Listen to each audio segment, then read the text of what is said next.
So, ladies and gentlemen, tonight, Friends of Murgoitio Park has a guest with us who needs no introduction. Hall of Fame wide receiver, Terrell Owens. Welcome, Terrell. Man, I appreciate it. Thanks for having me. Yeah, thank you for joining us. Where did you grow up, Terrell? Tell us about your I grew up childhood in, sports. I'm sorry about that, talking over you. No, I grew up in Alexander City, Alabama, pretty much a small town, just south of Birmingham, north of Montgomery, small town called Alexander City. And so, yeah, I mean, it's pretty small, relatively speaking, when you think about some of the large and big cities across the country. So I think population now is probably like around maybe 15, 16,000, if that. Mm-hmm. And when you were growing up, what sports did you play? I played a number of sports. Obviously in the South, football is really, really big in the South. But, obviously being a teenager, just wanted to be a kid and play every sport imaginable. In addition to football, obviously I played basketball, I ran track, played baseball, and played basketball. And so, when you think about those sports as a teenager, just being outdoors, being able to just go out and play at a recreational center or a park, that's very vital, for the growth of any, adolescent, teenager, or whatever, just a kid in general. Just to have something to do and just really just have a kid, just be a kid. I mean, I think you think about the number of sports across the country, just think about a lot of these kids and, really sports figures that we marvel after. A lot of these kids, they play outside at the parks and play in the backyard. And, sports is definitely vital, I think, for the growth of kids. What was your favorite sport growing up? Favorite sport is basketball. Still is, always been. Yeah. Even though I played football at a professional level, my love and passion has always been basketball. But growing up, I mean, I played a little bit of everything until I just kind of found what found me. To be honest, football found me. I ended up being very, very competitive. You can only imagine, just the kids across the country. We never know really kind of where our path, our future may take us, and just think about, like I said, some of the parks and gyms across the country that not only myself has played at, but a number of athletes that, like I said, that we watch on an everyday basis at pretty much every profession. We get a chance to see these kids flourish. Can you imagine your life if you hadn't played sports? Can you imagine if you hadn't played sports as a kid? It's hard to imagine. Again, you think about a kid growing up, obviously you go to school, you play with your peers, just in a neighborhood alone. You grow up, and as you grow up, you start to play, sports, in the yard. Obviously there's, playgrounds across the country. There are some cities, they don't have parks. There are some cities that have parks. They're fortunate enough to have the resources to have, recreational gyms, but just, outdoor sports in itself. You think about playgrounds. When I think of playgrounds, I think that's it's very special especially for little kids. You think about little girls, little boys.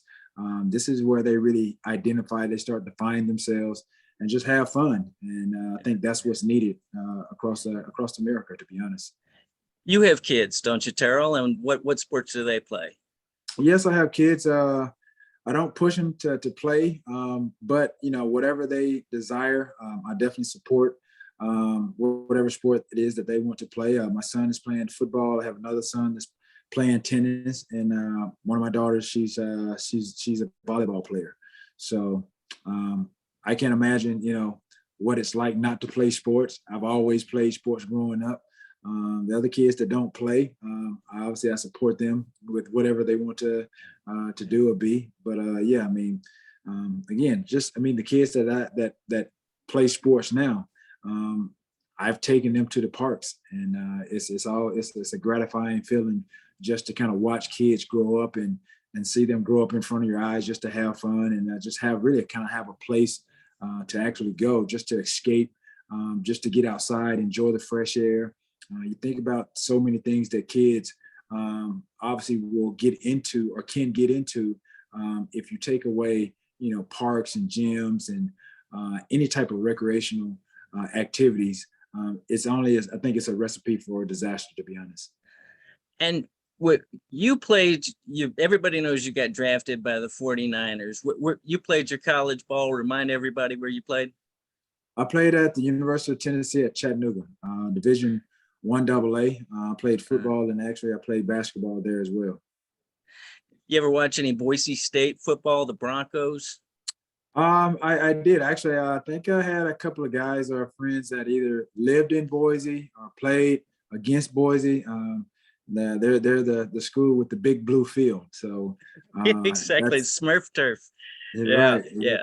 exactly. They take it seriously here, and they love their football. So, well, here in this area, we've been promised a park for 24 years. The people that have moved here, the communities that have grown up around here have been expecting a park that will have football fields, baseball fields, basketball, swimming pools. And now the city of Boise is saying that they're going to take it away. They're going to take it away and they're going to build homes back here where we're supposed to get parks. And I'd just like to hear you say to the city of Boise what they should do about this situation. What's the right thing for Boise to do? I mean, I think number one, I think if you're going to respect the city and the people that, promised a park, especially when you talk about those activities that obviously a park will provide, then you got to live up on your promise. I think when you think about the number of kids that will obviously benefit, from that park, even just the people in the community. Obviously, yeah, homes are probably needed, but I think when you think about the education and growth of kids as a whole, I think if you take that away, then I think, I guess I mentioned earlier, it's a recipe for disaster. But obviously, like I said, Boise, if I had something to say, definitely live up to your promise. Integrity goes a long ways. I know for myself, but yeah, I mean, if they promised it for 24 years, then give the city of Boise, give the community what they deserve. If nothing else, give the little kids, what they deserve. Well, T.O., I really appreciate your time. And I can tell you, I've had the pleasure of knowing you and know you're a great man. I know everybody knows you're a great athlete and you're widely admired for that, but you're a great father and you've raised good kids. And I just wanted to tell you how much we appreciate this and appreciate you telling Boise to do the right thing. Absolutely, man. Boise, I'll reiterate it. Do the right thing. I think if you don't, I think it's going to be a great disservice, not only to the community as a whole, but I think just think about the little kids that, that they're letting down. The future. The future is right there in Boise. And so, build that park and make the future, this is where it begins. Yeah. Well, God bless you, T.O. You take care. Have a great weekend, and I will talk with you soon. All right. That sounds good, man. Appreciate it. Thanks a lot. Okay, buddy. Bye-bye.